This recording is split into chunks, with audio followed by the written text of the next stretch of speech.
Ladies and gentlemen, this is the 12th and final round. Right hand, Golovkin steps in and down he goes again. Unbelievable. Mayweather makes him pay. What a rookie mistake. A sensational left hook by De La Hoya. It's facts. I'm the best. You know what I mean? Sometimes I don't want to believe it myself, but it's the truth. I'm the best. I'm going to show you how great I am. From Southern California, this is the Last Round Podcast. Welcome back to episode 217 of the Last Round Podcast. Thank you again for joining us. This week, we have a return guest. He hasn't actually been on in quite a while, but we were able to get him back on after pestering him for a couple months. So he finally said yes to us again. So we definitely appreciate it. He's a senior writer and columnist for BoxingScene.com. Keith Idec joins the Last Round this week. Thank you again for joining us, Keith. My pleasure, guys. Glad to be on. Thank you. So let's just jump right back into it to fight reviews this past Saturday, the 15th of April, from the Copper Box Arena in London on BT Sport and ESPN Plus in the United States. Zhilei Zhang gets the upset TKO in the 6th round over Joe Joyce and gives Joe Joyce his first career professional loss. Zhang is now the WBO interim heavyweight champion of the world. All right, Keith, what was your reaction to that? You know, I really wasn't surprised, guys. And the reason I say that is because Zhilei is trained in New Jersey, in northern New Jersey, and lived here for almost 10 years now. And, way back when Lou Duva and his son, were prominently involved in his career, and I knew Lou for a very long time. I was close to him. And he always told me that he thought Zhilei would be a heavyweight champion. He said he had that kind of ability. And he always felt that he would get to that point. They thought it would happen sooner than now. And of course, he's only an interim champion at this point. But they felt that he had that type of ability. He was an Olympic silver medalist in 2008. They really had high hopes for him when they brought him here.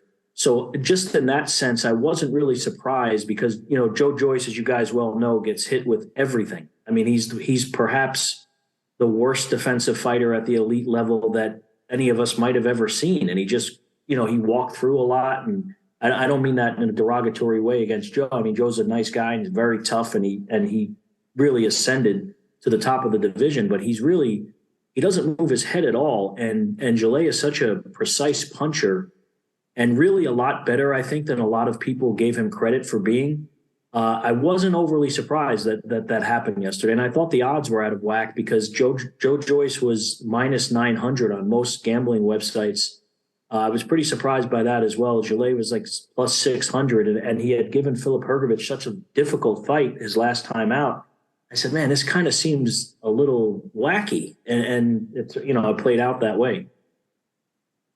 Keith, so you touched on right now how obviously we know and our listeners know how Joe Joyce gets hit with a lot of shots, but he's able to just walk through them and eventually, at least up until this past Saturday, get to the victory. Did you think eventually he was just going to run into somebody that, taking those shots was just going to be too much for him? Yeah, and frankly, I thought it would happen before now. I was surprised that he was able to do it for 15 fights. And, a lot of people, of course, thought that Daniel Dubois was going to beat him. That didn't come close to happening. I didn't think Joseph Parker was going to beat him. But, yeah, I mean, he's just so deficient defensively, even with the type of chin that he has. And look, he had been knocked out in the amateurs. It's not like he had shown this granite chin and never been down in the amateurs, or even knocked out by Sergey Kuzmin. He's, I'm not surprised. Guys, I'm just not surprised. What I was surprised at is that they made this type of matchmaking mistake because there was frankly no reason other than Zhilei being left-handed.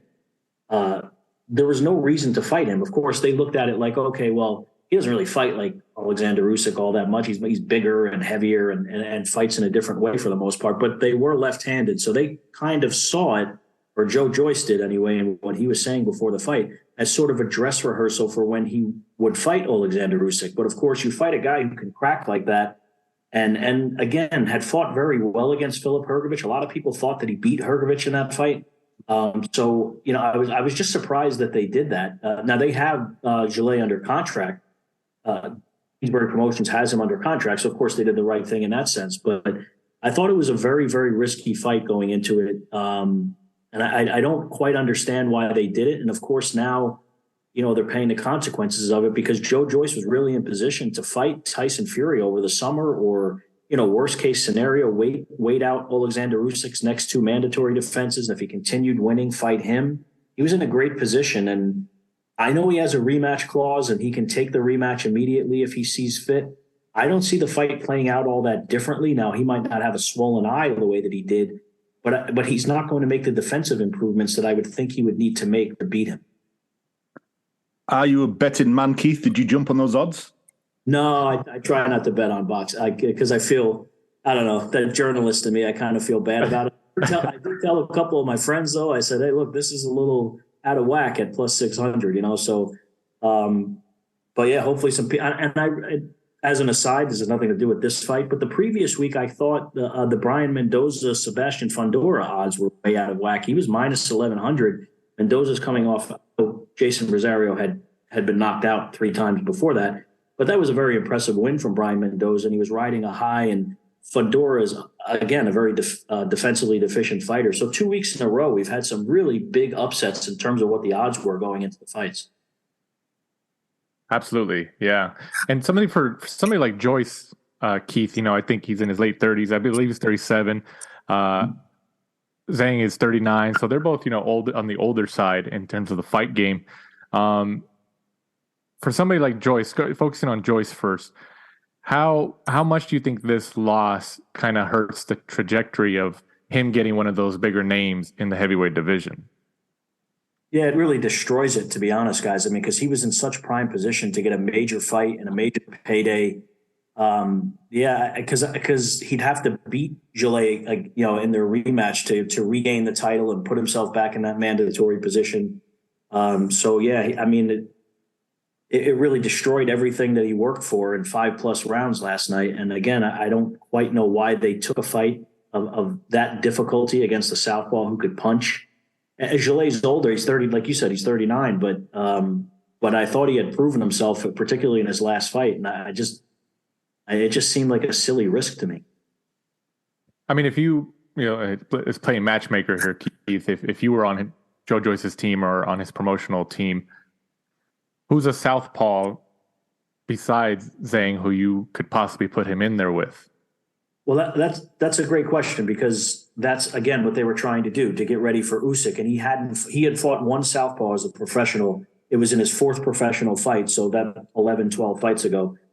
So I understand why they wanted to, there aren't that many of them, right? Particularly at the top level. So they probably looked at this as a fight that he could win, that they probably said, yeah, this guy's almost 40 years old.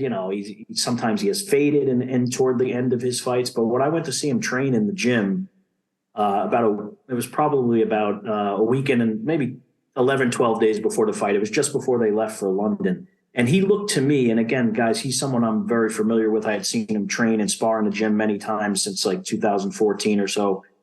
He looked different to me. He looked like he had done some strength and conditioning and maybe some of the real hard, grueling work that would rectify his problems in the later rounds of fights. He just looked like even though he was around the same weight, he looked like he was just different physically to me. And that's kind of, again, why I wasn't surprised that he pulled it off last night.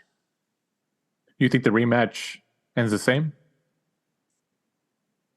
Unless Joe Joyce can make the defensive improvements that he has not been able to make in his first 15, 16 fights, I don't see how it goes all that differently unless Zhilei doesn't train as hard or something, because he has faded in the second half of fights. And it happened a little bit in the Hrgovic fight, not as much as maybe in some of his other, certainly in the Jerry Forrest fight, which is the memorable one. He had knocked him down 3 times in each of the first 3 rounds. And then there was something going on with his body in that fight, though, much different than just fading toward he looked like he was about to collapse from the 5th round on in that fight. But point being, unless he doesn't take the second fight as seriously because he won and combine that with Joe Joyce making the defensive improvements that he would need to make, I don't see the rematch going all that different.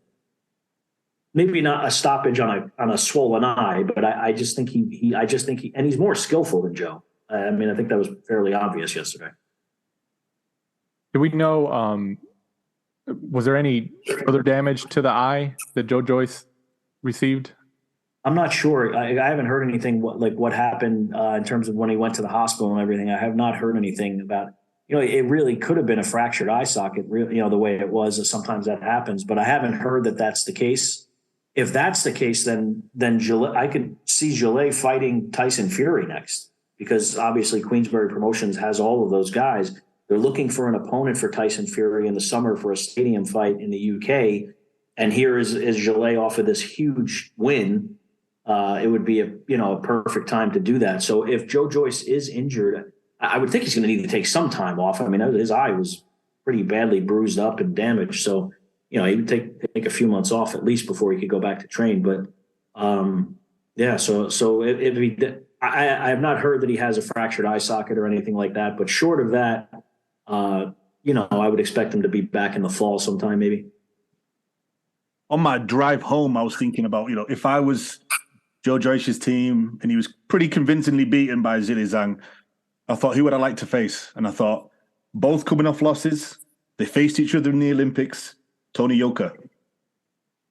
Yeah, and I think what we've seen over the last year or so, I think he would beat Tony Yoka. But you're right, some intrigue there because of their amateur history and everything. I think, that's a good point. But I just don't think that with everything that he lost last night, aside from just losing his first fight, everything he lost from a business standpoint last night, I don't see how they can do anything else unless Zhilei winds up going and fighting Tyson Fury. I don't see how the Joe Joyce side can do anything else but fight him immediately, because if you let him go fight someone else and he loses, the fight goes away. No one cares. So he's in a position where he kind of, whether they have the confidence to think that they could beat him or not, he almost has to do it because time's not on his side. Certainly he's 37 years old. So that's a tough predicament for him to be in. But he did say, I'm sure you guys saw it, he did say after the fight last night, immediately after the fight, maybe I'll take an interim fight. But I just don't think from a business that makes even less sense than fighting Zhilei to begin with.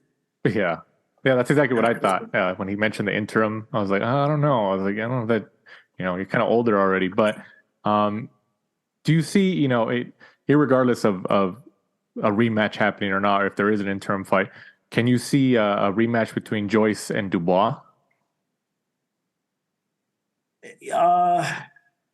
That's a good question. I don't think Dubois is going to beat Usyk, but if he did, well, then certainly you'd see it somewhere down the line. But I think if they're both coming off of losses or they both would have been beaten, Dubois would have been beaten a second time, and of course Joyce beaten the first time, I think there will always be interest domestically in that fight. That's always going to be a fight of intrigue because Dubois is still relatively young, and I don't know what to make of him at this point. I mean, he didn't look good in his fight against Kevin Lorena, and I know he suffered a knee injury and everything, but I didn't think he looked particularly good.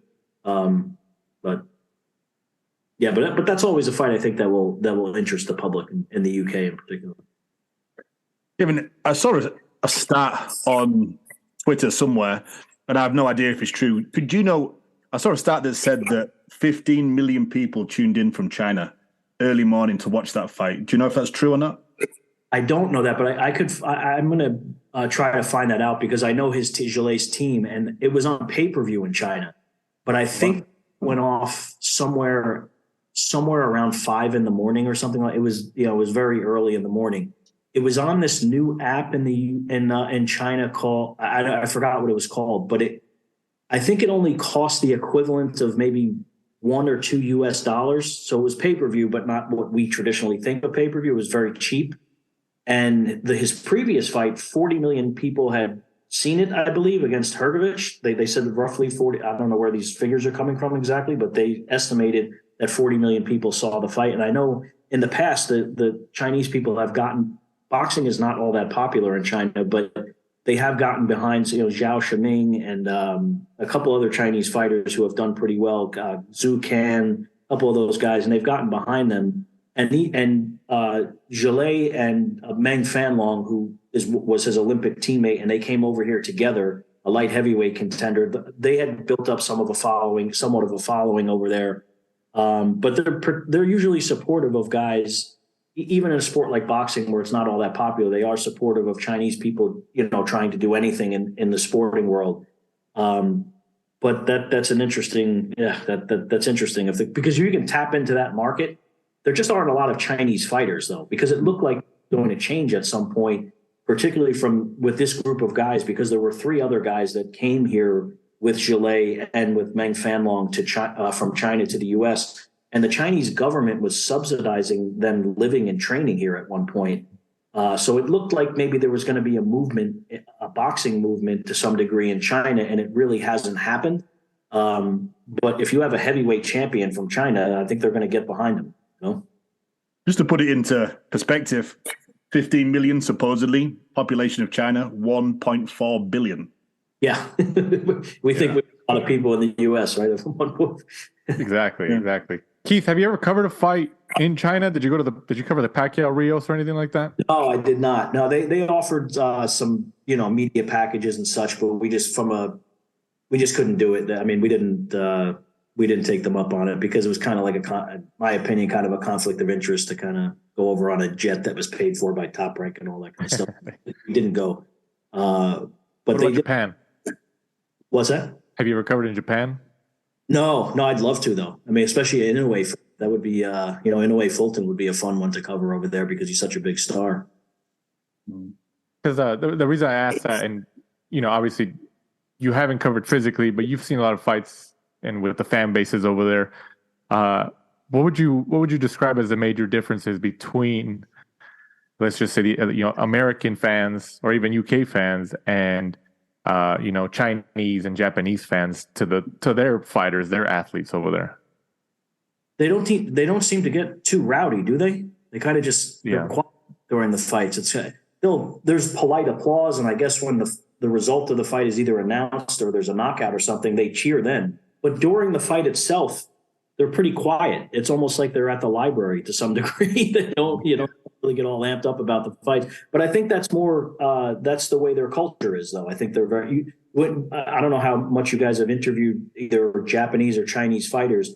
Like, you can't get them to talk trash or anything. You can't get them to say all that much negative about their opponents. It's just not in their culture, and they find it to be disrespectful. And I think maybe that must be the way that they go about it when they attend the sporting events, because I have noticed it's almost like there's nothing happening in front of them. They're not reacting in any way to what. And boxing is a pretty exciting sport to watch live, and they don't really seem to get too amped up about it. Mm. Going back to Joe Joyce, one final thing, Keith. What do you see as the hypothetical timeline? Let's just say he takes the rematch. He's able to get the victory in the rematch. Ideally, maybe 2024, 2025. When would you see him getting a bigger name? Maybe an AJ, a Tyson Fury, a Usyk. When would you see it? Even if he doesn't regain the title from Zhilei, even if he doesn't win the rematch, I think he could wind up fighting Joshua, because they'll see him as damaged goods or someone who's beatable. Whereas before, I said, I don't really see Joshua, because it had been mentioned several times that he could be an opponent for Joshua, a nice domestic fight and all that. And I didn't see it happening. But if he were to lose, particularly to lose back-to-back fights, they might eventually fight him. But if he wins, he's assuming the mandatory position is transferable, and I never quite understood that, because that is what happened with Dillian White, who wound up getting his WBC mandatory shot despite getting knocked unconscious in a fight by Povetkin. If it is transferable and he wins back the interim title,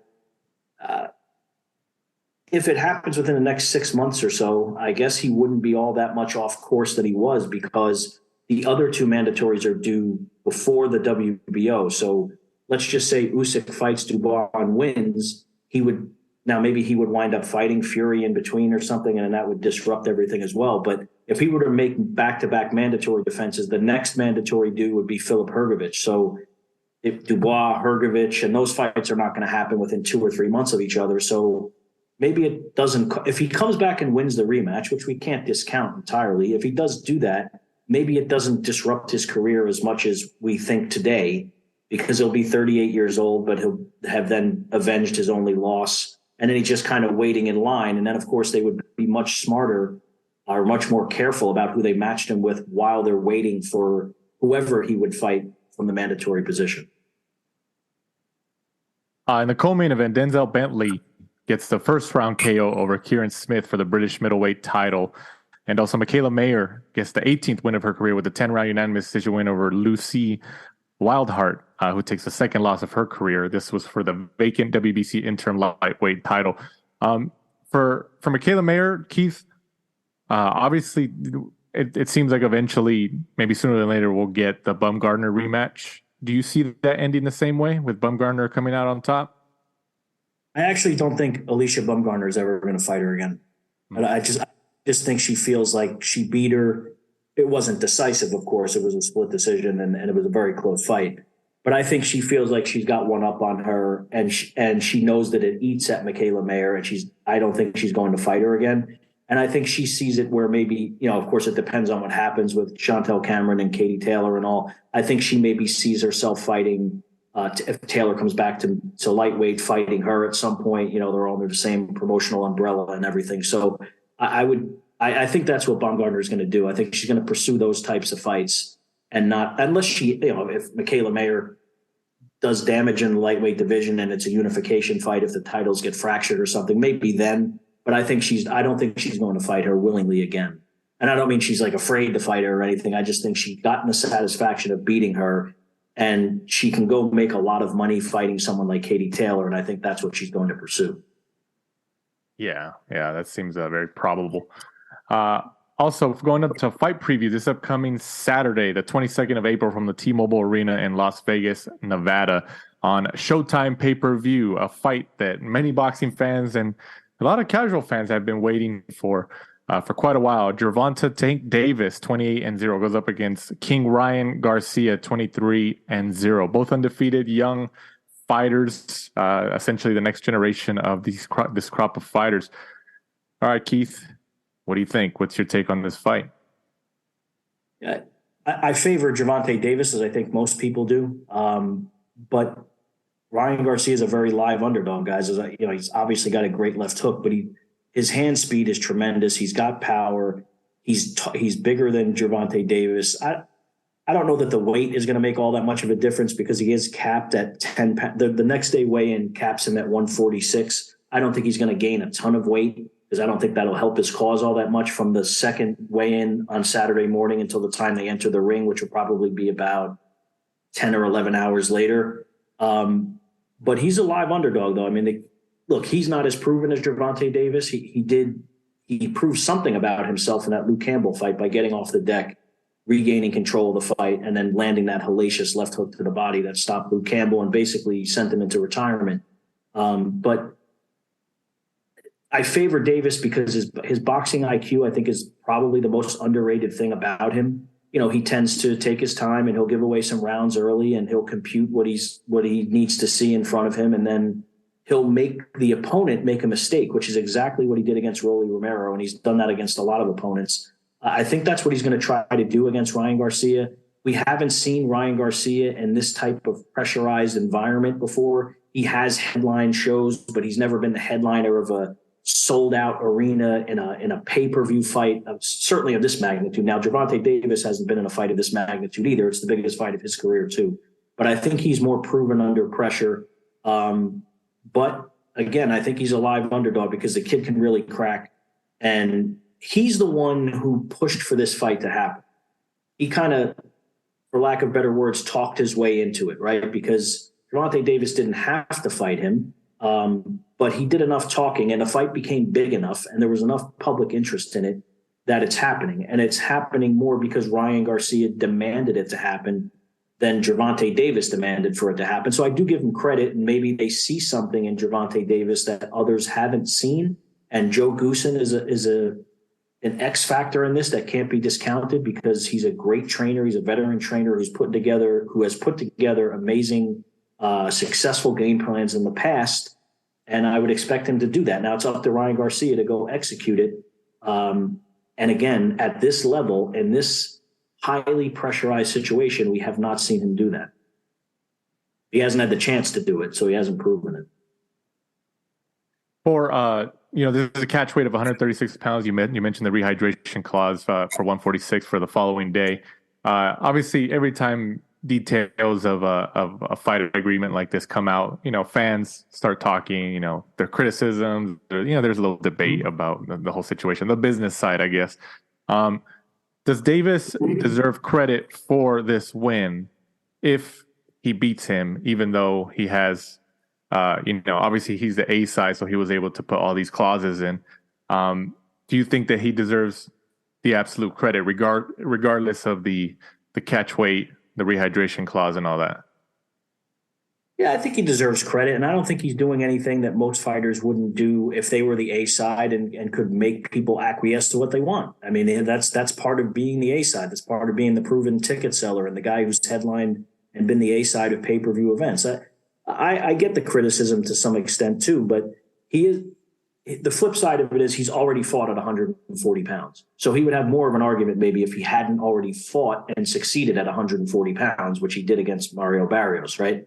If he hadn't fought at 140, I think he would have a stronger argument for doing this, because you can't say, oh, well, he's too big and Mario Barrios is bigger than Ryan Garcia, so he's already fought someone who's big, and not much bigger, but he's taller than him, and he was a 140 pounder for a very long time. So he has gone and beaten a 40 pounder. So I get the criticism to some extent, but I'm not going to discount because the other thing, like I mentioned earlier, guys, he can, if he wants to be 155 pounds in the ring, he can do that. It's nothing. Now it's not enough. It's not as much time as usual to add that type of weight.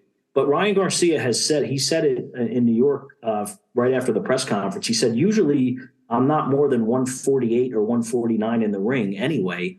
Now, I don't know why he would lie about that, but that is what he said. So if that's the case, he certainly can be 148 or 150 or whatever he wants in the ring. So it's not really maybe – I know why he's complaining publicly about it, because he wants Tank to take some criticism. I get it's all part of the showmanship, but I don't think it's going to be as big of a factor as some people are maybe making it out to be. Heath, what are the stipulations on the rematch? Is it a rematch regardless, or? No, it's a one-sided rematch clause. And again, if you're the A side and Ryan Garcia really wants to fight, you either take these terms or you can go fight, Mercedo Hester or whoever they have for you at the zone, I guess is the way he looked at it. So if Gervonta Davis loses, he has the right to an immediate rematch. If Ryan Garcia loses, he does not have the right to a rematch ever.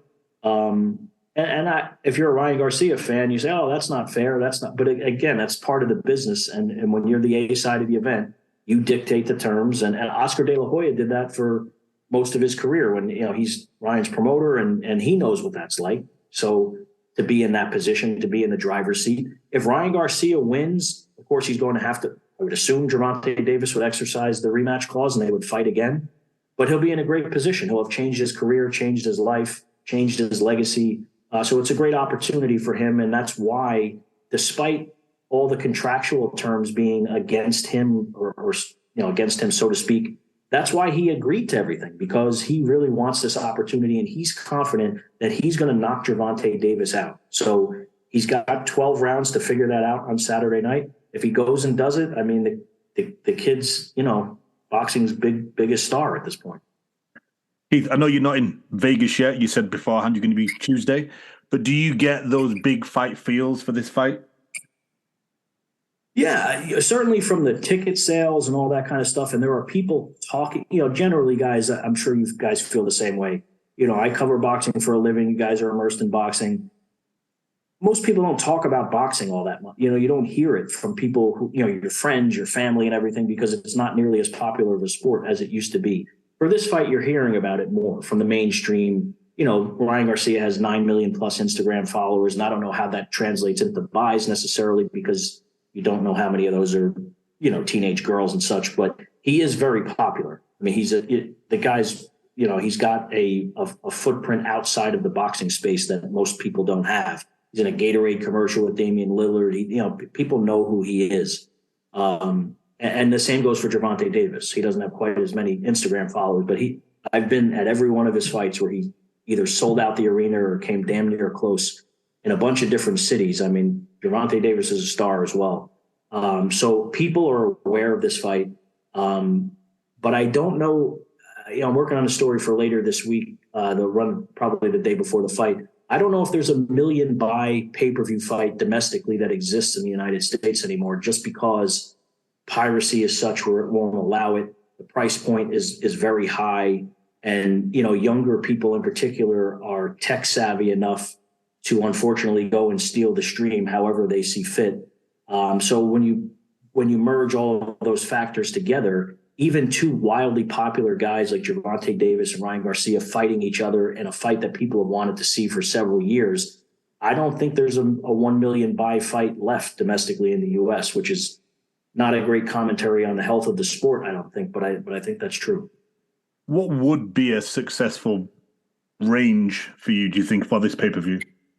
I think if they do between 500,000 and 600,000 buys in the United States, I think they'll be happy. I think it'd be a financial success, but they don't have to do 500 to break even, I don't think. But I think they would look at that successfully. But I've heard it as low as 350, which is not really all that much higher than Gervonta Davis's pay-per-view fights have done against Rolly Romero. It's higher, but it's not markedly higher, I don't think, than Rolly Romero and some of his other fights. I mean, so I would hope that Ryan Garcia, with everything he brings to the table from a popularity standpoint, that he brings more than 120,000 or 130,000 more buys to the fight with Gervonta Davis. Because again, if he doesn't, that's not a great commentary for the state of the sport. And for perspective, Tyson Fury, Wilder did 700,000, 750, Keith, is that right? Sometimes these numbers get inflated. I think the rematch did what it actually did. I think was 850-ish, somewhere around there, 850, 860 or something, which is a lot of buys. But when you consider the amount of marketing muscle they put behind that fight, remember that was a joint pay-per-view fight between ESPN and Fox, and it was all over ESPN. It was all over Fox, all over FS1, which have great reach, those three channels, and they just promoted it, on NFL playoff games and all that. It was everywhere, and people were stunned that I think the release number that at some point was put out was 1.2 million.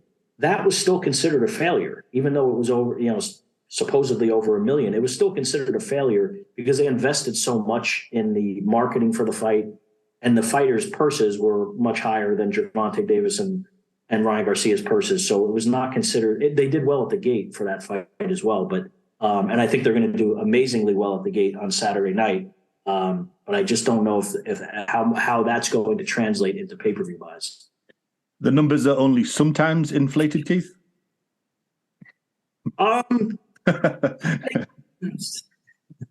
Depends on who you talk to, I guess. I mean, certain people that you talk to, the sky is always falling. Well, it would have crushed us by now if it was always falling to that degree, I guess. But yeah, I mean, what they usually tell us, it's going to come in at this range once all of the buys are tapped. Because sometimes when buys are coming in, sometimes it takes a while. Digitally, they're instantly available, but that's not the case from a linear perspective where you're getting from cable and satellite operators and stuff. Sometimes it does take a while to trickle in. But these days, the cable and satellite operators are selling a lot less of a percentage of the pay-per-views than they used to sell. A lot of it's digital now, much more so than it was even 4 or 5 years ago. Keith, we talked about, or you mentioned about Ryan Garcia, for example, having 9-10 million followers on social media and all that combined. And he's obviously, they're both younger. Ryan's a couple years younger than Tank Davis. So the fans, he's over the last couple of years, especially since he's exploded on the scene, he's been around influencers like the Paul brothers and other influencers. So obviously they have a certain fan base. It's a younger fan base, generational and all that. Which, like you touched on, the piracy, it's already been evident over the last several years in boxing, but that younger generation who's a little bit more tech savvy than obviously the older generations, do you think that comes in as a factor for this Saturday's buy rate as well? I do, yeah, because I think, and plus younger people tend to have less disposable income. Now, if you have 5 or 6 people over your house or 3 or whatever, you could split up the cost and it's not nearly as expensive. But yeah, I think it is going to be a factor, and it's it's ravaging the pay-per-view business. And some boxing fans look at it like, well, there shouldn't be this many pay-per-view fights. And when there are pay-per-view fights, they shouldn't be this expensive. So they don't feel guilty about whether they like it or not. It's breaking the law. I mean, there's no two ways about it. I mean, but they feel like they're not doing something they shouldn't be doing because they shouldn't be gouged for pay-per-view fights, every 6 weeks or whatever it is. But it's a weird, I don't want to play the moral police here or anything. It's weird, right? Because you see these people on social media and they're not identified by their real names or anything, but they're sort of bragging about stealing something, which is kind of an odd thing to brag about for a variety of reasons. But the short answer to your question is yes, it is going to impact the buy rate of this fight, and more so than it does other fights, because many more people are interested in buying this fight, which means many more people are going to steal it, unfortunately. And it's something that they have not been able to police properly. And again, it's really damaging to the business and might ruin the pay-per-view model just in general, because if you look at some of the pay-per-view landscape, like Top Rank, which is doing they didn't want to put that fight. It just became too expensive to put Devin Haney and Lomachenko on ESPN, but they wanted to. They were trying to make that happen. And they haven't done a pay-per-view fight in the U.S. since, discounting the Jake Paul, Tommy Fury thing, because they were kind of involved in that, but not really. But they haven't done a pay-per-view fight that's their promotion since Tyson Fury and Dillian White, which was just about a year ago. And they had to do that because the purses were $40 million combined. So they had to put that on pay-per-view in the U.S. in the middle of the afternoon and all. But they haven't done one since then because they know that the model is broken, basically. And they've gotten the license fees from ESPN to put some pretty good fights that 15, 20 years ago would have been on pay-per-view. They would have been fringe pay-per-view fights, but they would have been on pay-per-view. Like something like Shakur Stevenson and Oscar Valdez obviously doesn't belong on pay-per-view in today's day and age, but that type of fight would have been on pay-per-view in the old days, $50, $60 or whatever the price might have been back then. But that level of fight would have been on pay-per-view, and it was on ESPN. And that's what needs to happen more, to put those better, that not turn out to be a good fight in the ring, because Shakur Stevenson is much better than Oscar Valdez, but it was a really good fight. And they put it on ESPN, and they've done that in other instances. And I think that's the trend that I think we're going to see moving forward. Heath, do you think this fight has come at the right time for Ryan Garcia, or do you think it's come a little early? And the reason I say that is it's quite a leap from probably who we would class as his best opponent so far. It is a leap for sure. It's a gargantuan leap in class for him. But I don't know that they could have done anything for him from the Golden Boy side or from the zone side to really satisfy what he wants, because he wants this big fight. So he didn't see any reason why he should continue fighting guys on the level of Javier Fortuna, to continue waiting for Gervonta Davis if he could just push for the fight and make it happen, which is in effect what he did. So I admire his ambition. I don't know necessarily that he's ready for this type of fight, but we're going to find out Saturday night. And I give him a lot of credit for putting it, because what do these young guys a lot of them get criticized for? They're on YouTube channels and social media saying they want to fight this guy, they want to fight that guy and that guy. And then they wind up fighting a much lower level of opponent. He himself had been criticized for that. And now you can't criticize him anymore. I mean, how much harder of a fight could he have taken than what is awaiting him on Saturday night? So give him a ton of credit for that. And that's what this sport is about at some point. You got to find out what you're made of at some point. So why wait till 26 if you feel you're ready for it at 24? And look, if he gets let's just say he gets knocked out by Gervonta Davis on Saturday night. It's not the end of his career or anything like that. They'll rebuild him. He will have been in a huge fight. It's only going to make, just being in an event of this magnitude is only going to make him more popular. And then, he comes back with a softer touch in his next fight and then sees how he seems to me, or what he has said anyway, is he is not someone who wants to be a professional boxer at 37 years old or anything. So he's trying to make his money, take his shot and see what happens. And you can't blame him for that. And you have to give him a lot of credit for doing it. Heath, going back to the whole pay-per-view thing, I don't know if you remember, but when Mayweather and Logan Paul had their exhibition fight, they had a type of model where for the pay-per-view buys is the earlier you purchased it, the cheaper it was. So as it got closer to the date, it obviously got a little bit more expensive. So if you bought it when they announced it, it was, I don't know, $25. And then if you bought it like the day of, it was, maybe 75 or whatever the top out price was. Obviously it's hard to police the piracy and all that, but I mean, like, can you see something like that ever coming back into the boxing pay-per-view fold? I mean, just to try something new? It's a good idea. You give people an incentive to buy earlier and lock them in. That's a good idea. I don't know that we'll see it because I've asked these questions a lot, guys, to the powers that be about lowering the prices. Now, Top Rank has done that for the Vasily Lomachenko Devin Haney fight. It's not cheap, but it's $59.99 in the U.S. But you have to have a subscription to ESPN Plus. So if you have that, it's $59.99. That's a starting point, I suppose. But I think lowering the price would definitely lessen piracy, I guess. But I think some people are still going to steal it. I mean, if you make it $50, there are still going to be a lot of people who steal it. They should lower $85 is a lot of money for one fight. And then it's not their fight, but there's another pay-per-view fight 2 weeks later with Canelo. And then there's another one 2 weeks after that. And there was one in late March. So there's 4 in a less than 2 month window.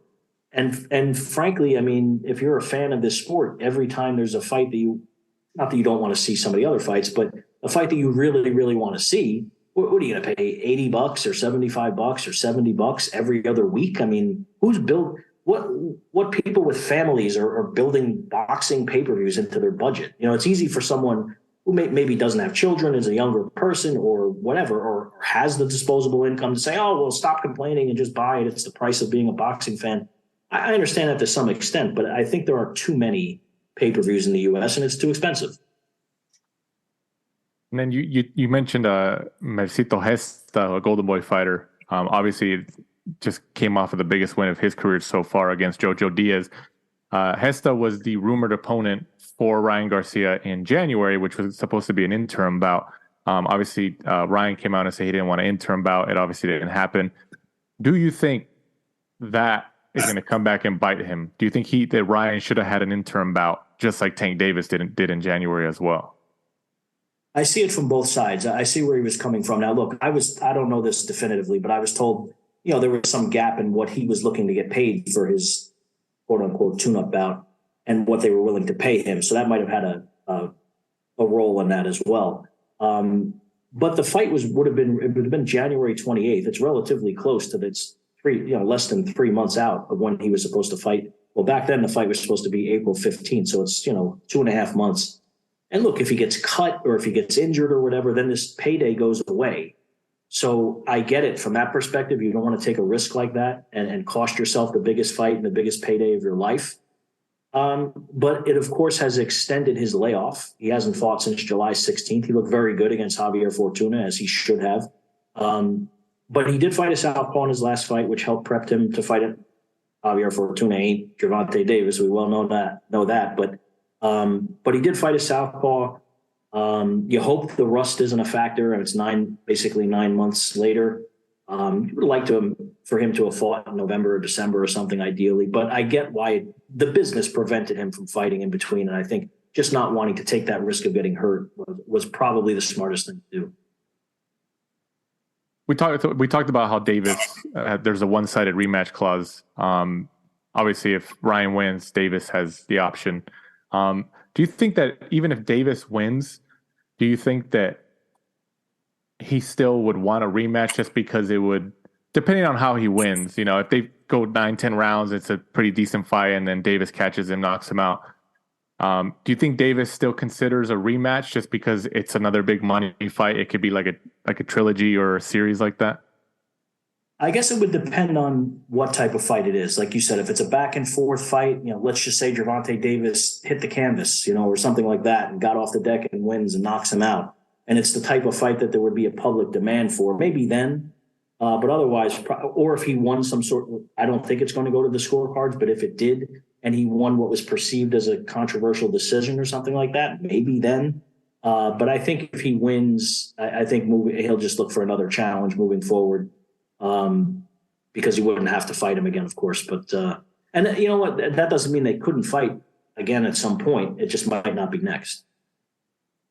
How would you categorize the differences and even similarities, if there's any, of Gervonta Davis's coach, Calvin Ford, and Ryan Garcia's coach in Joe Goosen? Joe's like an old school guy. You know what I mean? The thing about Joe, I think, that separates him from Calvin, and Calvin's done an amazing job with Gervonta Davis. He really has. But that's really his only fighter that he brought to the high level, and that's not a knock. I mean, that's just true. And he's done a great job helping save this kid's life. Really, forget about boxing, being a father figure to him and everything. But Joe's just much more of a proven strategist. Look what he's done throughout the course of his career and all the champions that he has trained. Calvin deserves a lot of credit for Gervonta Davis. Gervonta Davis has a high boxing IQ, which I think he's getting more and more credit now for. But I think Calvin Davis deserves credit for cultivating that. I mean, he's been his trainer primarily for most of his life, or almost all of his life, and Kenny Ellis as well. I mean, they've trained him together for the most part. So they deserve a lot of credit for developing some of the nuance in Gervonta Davis's game. But I guess you'd have to favor Joe in the sense that he's a more proven trainer. He's had more world champions, and he's been in the sport for a long time.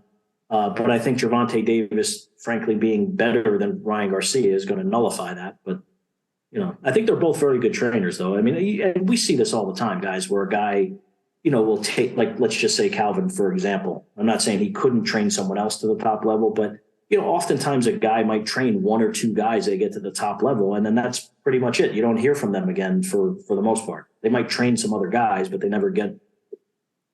The bottom line is it's the fighter more than it's the trainer. I mean, the trainer certainly has a lot to do with it, but if you have an elite levels, one of a kind talent, that's going to dictate how far you go as a trainer oftentimes. How much improvement did you notice, if any, when Ryan Garcia was with Eddie Reynoso? Because obviously he was with them for a couple fights, and then that whole situation unfolded, and then he went with Joe Goosen over here in Los Angeles. Would you categorize it as a significant improvement in Ryan Garcia's talents under the tutelage of Eddie Reynoso? Yeah, I think they got him to work harder than he was working before, and I think that improved his conditioning and therefore enabled him to do things during fights that he wasn't able to do before. So I think from that standpoint, they helped mold him more into a man than a boy, so to speak. I mean, he trained alongside Canelo, and I think he learned a lot from that. From a technical standpoint, he still makes some of the same mistakes that he's been making all along. There's chin up in the air and these defensive flaws. And but I think I think the thing that they made him train better for sure. And I know Joe is no one to play with when you're coming into the gym. He's all about business and everything. So I think he's doing similar things in that way. I think Ryan Garcia got frustrated because he felt like Eddie Reynoso was not able to dedicate enough of his time to him, because of course he has Canelo and he had Frank Sanchez and he had several fighters at high levels, Andy Ruiz, he had a bunch of guys, and he felt like he just didn't have enough time to train him. I think that's why it disintegrated more than anything. But I do think that he still makes technical mistakes, particularly defensively, that are going to cost him Saturday. How do you see it playing out? You've already said that you think Davis wins, and you don't think this goes to the scorecard, so you think obviously it ends by some type of stoppage or knockout. Ideally, how do you see it happening? Well, what I think will happen is Gervonta Davis will take his time, and he's not going to do anything stupid and run into anything stupid. I mean, I think he's really going to take a few rounds, maybe give away some rounds. I mean, I could see him maybe – look, he was down on one of the scorecards against Rolly Romero, and Ryan Garcia is a better boxer than Rolly Romero probably, so – I wouldn't be surprised maybe if he's down midway through the fight. And I see somewhere in that range is where he's going to wind up catching Ryan Garcia with. There's somewhere between maybe 6 and 9. I know it's pretty long range, but somewhere in that. I don't think he's going to knock him out in the third round or something like that. But I do think eventually he's going to catch him with a shot that he doesn't see, and maybe lead him into something, set a trap, and knock him out. Mike, how do you see it playing out?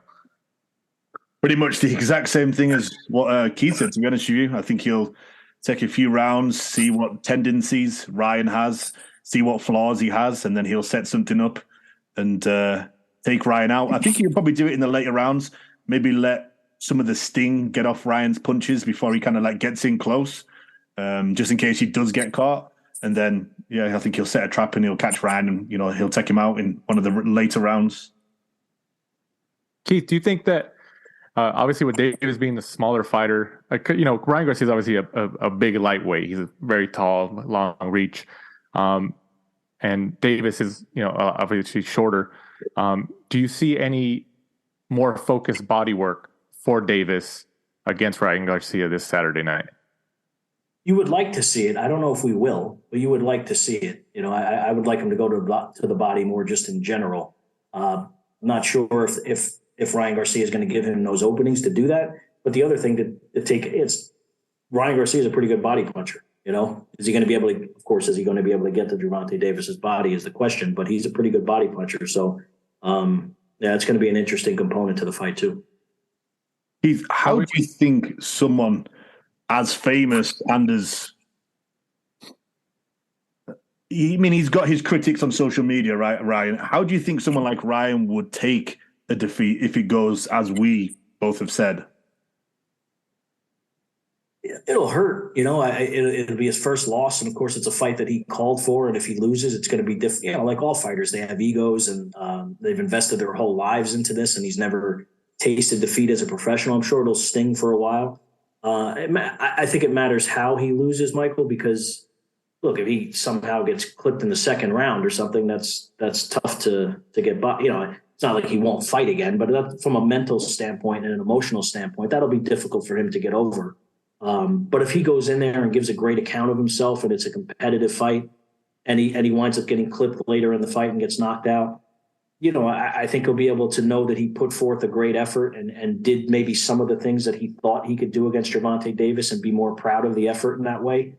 So I think it really does depend on how he loses. If he were to lose, look, he's been through some difficult stuff. He's been open about having some struggles mentally and emotionally, and you don't like to see people go through that. So it would be, it'll be tough for him to overcome, but his family will be there for him and everything. And look, fighters lose. That's just, other than Floyd Mayweather for the most part, fighters lose, and you have to deal with that reality at some point. And hopefully he'll be equipped to do it and bounce back, stronger in his next fight. And we talked about the ticket sales. So are we at an official sellout as of today? The way it's been framed to me, it's sold out the day that the tickets went on sale. The only thing is you don't know how many of these tickets went to ticket brokers. And, of course, there's a limit to the amount of tickets you can buy. But the tickets supposedly are sold. Now, they're available all over on the secondary market. But we're talking, some of these tickets are available for $19,000 for one ticket. I don't know who's paying that, but somebody's got a lot of people, wealthy people that spend a lot of money on these things. But supposedly is sold out. T-Mobile Arena can hold at a maximum almost 22,000 people for boxing. I think that's what the announced attendance was for one of the Golovkin Canelo fights at T-Mobile. But it's a hot ticket, I don't know if it's like a Taylor Swift ticket or something like that, but not that I would pay a lot of money to see Taylor Swift. But, in boxing terms, it's about as hot a ticket as you possibly could have at this point. That could have been you, Keith, if you'd have followed your instincts and put money on Mendoza and Zhang, those $19,000 ringside tickets. Well, thankfully I get paid to sit there, so that's a pretty good deal. It's not bad, Keith, one final thing on the Davis Garcia event. What's your take on the whole marketing so far up until this point of the entire event? Yeah, it's been good. I think, they're using social media a lot too, because it's pretty fitting for this fight, I guess, to use social media a lot to push the fight.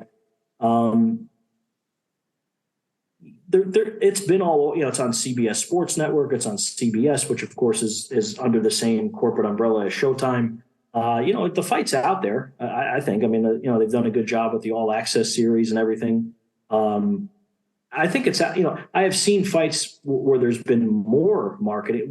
The fight we referred to earlier in the podcast, the rematch between Tyson Fury and Deontay Wilder was all over the place, and they really, I don't know if I've seen a marketing push for a pay-per-view fight like that in quite some time, or maybe ever.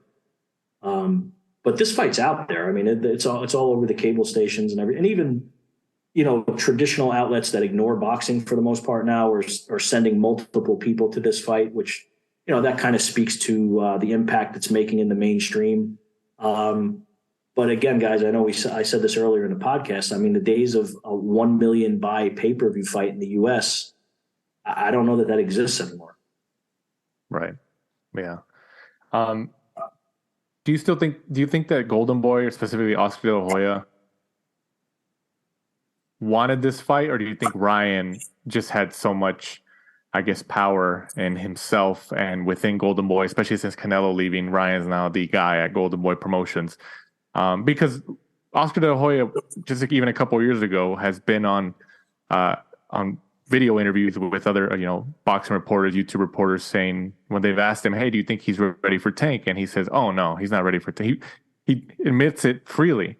Do you think Oscar De La Hoya and Golden Boy as a whole feel that he's ready for this step? Well, certainly they're saying that they feel he's ready for it. Whether deep down that they do, who knows? But I think it's more that he pushed for the fight happening now as opposed to them pushing for the fight. They did help it across the finish line, like, when they were having all these complications in the negotiations. I mean, they did make concessions that were necessary to get it across the finish line. They did do that. I deserve some credit for that, of course. But I think this is really Ryan Garcia pushing for this more than anyone else. If he weren't pushing for it as hard as he was, then we wouldn't be here this week. We wouldn't be talking about this fight happening Saturday. Exactly. And also on the card, David Morrell, 8-0, goes up against Sena Akbeko, 27-2 for the WBA super middleweight title. What's your take overall on Morrell? I think Morrell is an elite level talent, despite that he only has 8 fights. I think he'll beat Falcao on Saturday night, but I think he would have beaten Akbeko, who was coming off a very good win against Isaiah Steen on Showbox. I think he'll beat Falcao, just as handily for the most part. And I think then he's in position to potentially fight David Morrell next. I think that's a fight internally within PBC. They're seriously discussing happening. I think Benavidez feels like he'll beat Morrell. I think Morrell feels like he'll beat Benavidez. Morrell only has 8 fights, and this is a good way to showcase him maybe to more people so they're aware of him more going into a pay-per-view fight. He's in the co-main event. I think that's part of why he's in the co-main event, to get him greater exposure and more notoriety. But I think, he wins this fight on Saturday night the way I'm expecting him to. He's ready for anybody. I mean, the kid he's a phenomenal talent. I mean, he's strong, fast, athletic. He's tall. He's smart. He probably fights a little bit more sometimes than Ronnie Shields wants him to fight, when he should be boxing. But he's pretty damn near close to the whole package in the super middleweight division. And I think him against David Benavidez is an excellent fight. So you think even after only having 8 fights professionally, let's just say he wins on Saturday and gets the 9th professional victory of his career, you think he's ready for those elite level guys at 168 pounds?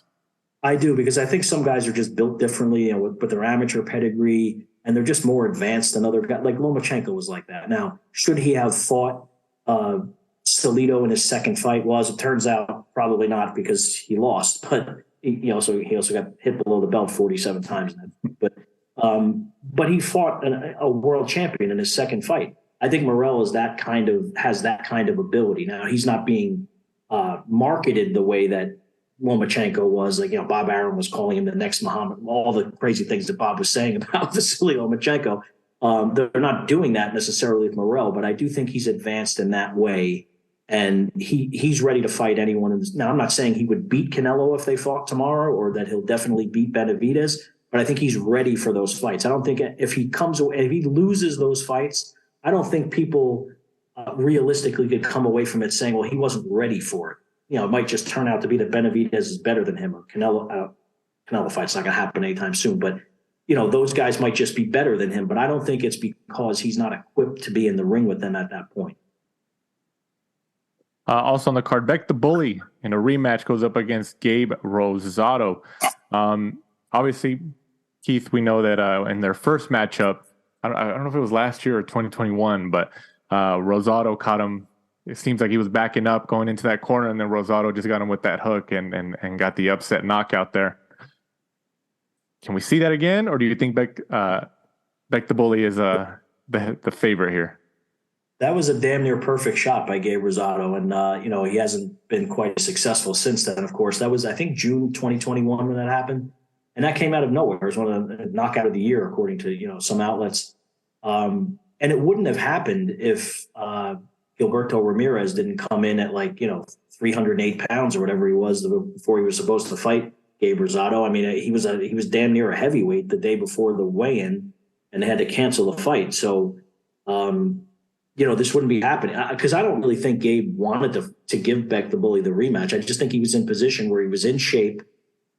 He was looking for, he wanted to get another payday out of his career, and he's done amazingly well for a guy with 14 losses or whatever he has. I mean, he's fought everyone. I mean, Gabe Rosado, go look at his record and see all the type of people that he fought Golovkin. I mean, he got beat up by Golovkin 10 years ago. And he's in a relevant fight on a pay-per-view undercard on Saturday night against a guy who he knocked unconscious, which no one saw coming just 2 years ago or less than 2 years ago. It's pretty amazing what he's been able to do. And I think, people should be looking forward to that fight because you're going to see if Beck the Bully can come back from that. I mean, he's won all of his fights since then and everything, but that's an interesting fight though. So you touched on Gilberto Ramirez. Obviously, within the last couple of months, him and Rosado were supposed to fight in Long Beach, California, over here in the Los Angeles area. Ramirez obviously didn't make weight, had some weight issues, so it got scrapped. That's when I believe Hesta and JoJo got elevated to the main event. Right. Have you heard anything after that when in terms of Ramirez? Is it a weight cut? Should we expect maybe a leveling up to cruiserweight? I mean, have you heard anything? He swears that he can still make light heavyweight. He's a big guy, of course. He's 6'2" or whatever he is. He swears that he can make light heavyweight. He was just going through some personal issues that really – there's no excuse for what he did, though. I mean, supposedly he was 189 pounds or something on the day they were supposed to weigh in or the night before it was something crazy like that. So it's not like he was only a few pounds overweight. I mean, it was just – I don't know what he thought was going to happen. I don't know if he thought Gabe Rosado was – Gabe Rosado was not even really a super middleweight, forget a light heavyweight, but he was moving up for the fight. I don't know if he just thought he was going to, they're friends. I mean, they've sparred together a lot and everything. So maybe he just thought that he would fight him anyway. I'm not really sure. It was wildly unprofessional what he did. And, he pretty much knows that if he does that again, he's going to have his promotional contract terminated. I would think he knows that. He says that he can still make 175. So I guess they just have to give him the opportunity again to get down to that weight and see what happens. But if he comes in overweight again, if he does this, I'm not saying it'll be close to 190, but let's just say he doesn't make 170, say the contract weight is 176, 177, whatever it might be, and he doesn't make weight again. I don't know. Do you want to be in this business anymore? I mean, that's really a question that they would have to ask him. Right. Yeah, absolutely. Absolutely. Rounding off the card, Elijah Garcia, 14-0, goes up against Kevin Salgado Zambrano, 15-1-1. And also this upcoming Saturday from the Cardiff International Arena in Cardiff on DAZN, Rakhimov, 17-0-1, goes up against Joe Cordnia for the IBF Super Featherweight Championship of the World. What do you think about this matchup, Keith? And then who do you think is the best super featherweight in the world today? Well, Rakhimov's pretty good. I'll say that, Joe Cordina obviously won the title in very impressive fashion, and then he got injured. So let's see I don't think he's the puncher necessarily that his championship win made it seem like he is, but he is fighting at home. So that's a very interesting fight. It's going to be a very tough fight for Cordina. Rakhimov is an impressive guy. I mean, I thought that he should have won the fight against Jojo Diaz. However long it was last year, I think it was almost over a year ago. Yeah, I think Rakhimov. I would favor Rakhimov in that fight. I mean, I would have to favor him. But an interesting fight though, especially something earlier in the day. You got this huge pay-per-view event at night, and if you're like a real hardcore boxing fan, that's a pretty good fight to kick off the day earlier in the day from the UK. Absolutely. And also news and notes of this week's episode of The Last Round. American and British boxing officials are among the leaders of a breakaway group launched last Thursday specifically, with the aim of saving boxing's place in the Olympics. The new federation, to be called World Boxing, is a rival to the 77-year-old International Boxing Association, which has been suspended from organizing the sport at the Olympics amid longstanding concerns about fair judging and the IBA's ties to Russia. If you had to guess, Keith, are we going to see boxing in the next Olympics? I think we'll see it in the next Olympics, but I mean, good luck to any organization that's trying to band together and end corruption when you have every nation in the world involved in this. I mean, it's almost impossible to police in a certain way. At least they're trying to do something about it. I guess you could say that, but I wouldn't expect it to be removed from the next Olympics. That's the short answer, I think. But how do they go about cleaning up? How do they do it? Because some of the scoring that you see in amateur boxing is just befuddling. I mean, you think the scoring is bad at the professional level, which sometimes it is. At the amateur level, it really reeks of corruption sometimes, and they just need to do a better job of cleaning up sport and really having some significant consequences when something is amiss. And they really haven't done a great job of doing that internationally. And then Jake Paul and UFC, I guess legend, if you want to call him, Nate Diaz, have announced an official bout in the next couple months as well, a boxing match. I think it's going to be a pay-per-view on DAZN. Keith, do you now at this point take somebody like Jake Paul seriously in the boxing game, or does he still have something to prove? Well, he still has something to prove, but I take him seriously in the sense that he does, he's committed to learning the sport. I was actually surprised that he lost to Tommy Fury. I expected him to win that fight based on what I had seen of Jake Paul in the several fights before that and what I had seen of Tommy Fury. I thought Paul was going to win. So Tommy Fury proved me and probably a lot of other people wrong.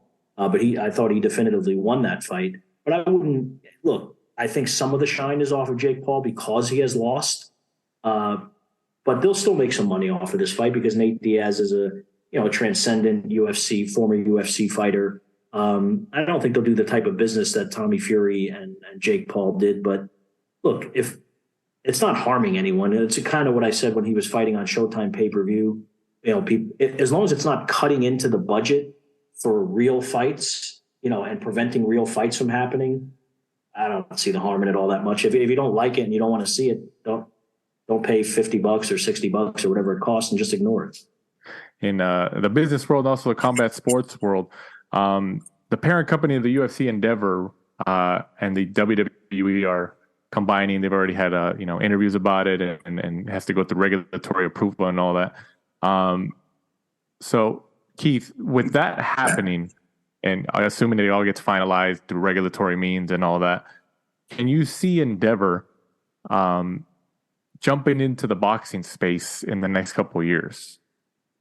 There have long been rumors about UFC investors and getting involved in boxing, but it's never happened for one reason or another. I don't know. I mean, boxing is such an unregulated mess that I don't know that they would want to get. Remember, in the WWE is scripted entertainment, so that's on an island unto itself. But UFC, I mean, they have a monopoly over the MMA market for the most part, and whatever they want to happen happens, right? I mean, in boxing, which is part of probably why Dana White hasn't really gone into boxing, despite repeatedly saying he will, is because he has no control over anything.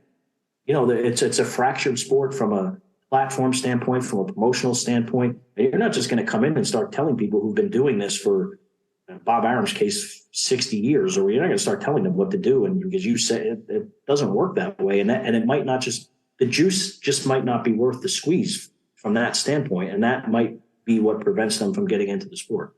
Well, Keith, we definitely appreciate your time here on the Last Round podcast. You're definitely, you've been around the sport for many, many years, covering it as a professional journalist. And we obviously appreciate especially a lot of the hardcore boxing fan base, recognize you and your work over the years. Before we let you go, Keith, go ahead and let people know. Obviously, a lot of people know who you are in the boxing circles, but just in case there's that one or two listeners who maybe are hearing you for the first time here, let them know where they can find you and follow you. I appreciate it, Danny. Yeah, my Twitter feed is just my last name, Idec Boxing. So it's IDEC Boxing, at Idec Boxing. And you can read my work every day on boxingscene.com. We churn out the content at a pretty rapid pace, as I'm sure most people know. But and we'll have a lot of stuff up on Fight Week this week. We're covering Fight Week all week there in Vegas for the Tank Garcia fight. Should be a fun week, great event. Boxing needs more events like this, and hopefully this will be not only a great event, but hopefully it'll turn out to be a great fight in the ring. Keith, do you have a team from Boxing Scene covering the Tank Davis Ryan Garcia event, or is it just you solely? We'll have our video guy Ryan Burton, who lives in Las Vegas, will be there as well. He does some writing for the site too. He does a great job with our video content. He'll be there. Our boss, guy who runs the whole operation, Rick Reno, lives in Las Vegas. He'll probably be out there for an event or two. And then we have our correspondents. They'll be writing shoulder pieces about the event as well during the week. So yeah, we're gonna have a ton of content on the fight, and it should be a great week, guys. And I appreciate the kind words too. It's appreciated, especially when on the Twitter space, or in the Boxing Scene comments section, you see some of the things and it's like, geez, man, come on. So I do appreciate the positivity. Definitely. Yeah, definitely. We appreciate that. Mike, before we completely sign off here, go ahead and let our listeners know once again where they can find us and follow us. We are at the Last Round 12 on Instagram and Twitter. And be sure to join us next week. We'll be reviewing the Davis-Garcia fight and then probably have a guest, because I don't think there's anything to preview next week. I think it's a rare week off, Keith. Oh, silent week. Huh? So, the 29th, we have a couple open weekends, Yeah. We have a couple of those a year. Not too many, but we're definitely a year-round sport over here. So definitely we are. So once again, to our guest of the week and BoxingScene.com's Keith Idec, for my co-host Michael Shepard, I'm Danny Z. This is The Last Round. Thanks for supporting and listening to the show. Follow us at The Last Round 12 on social media. Rate, review, and subscribe. This is The Last Round Podcast.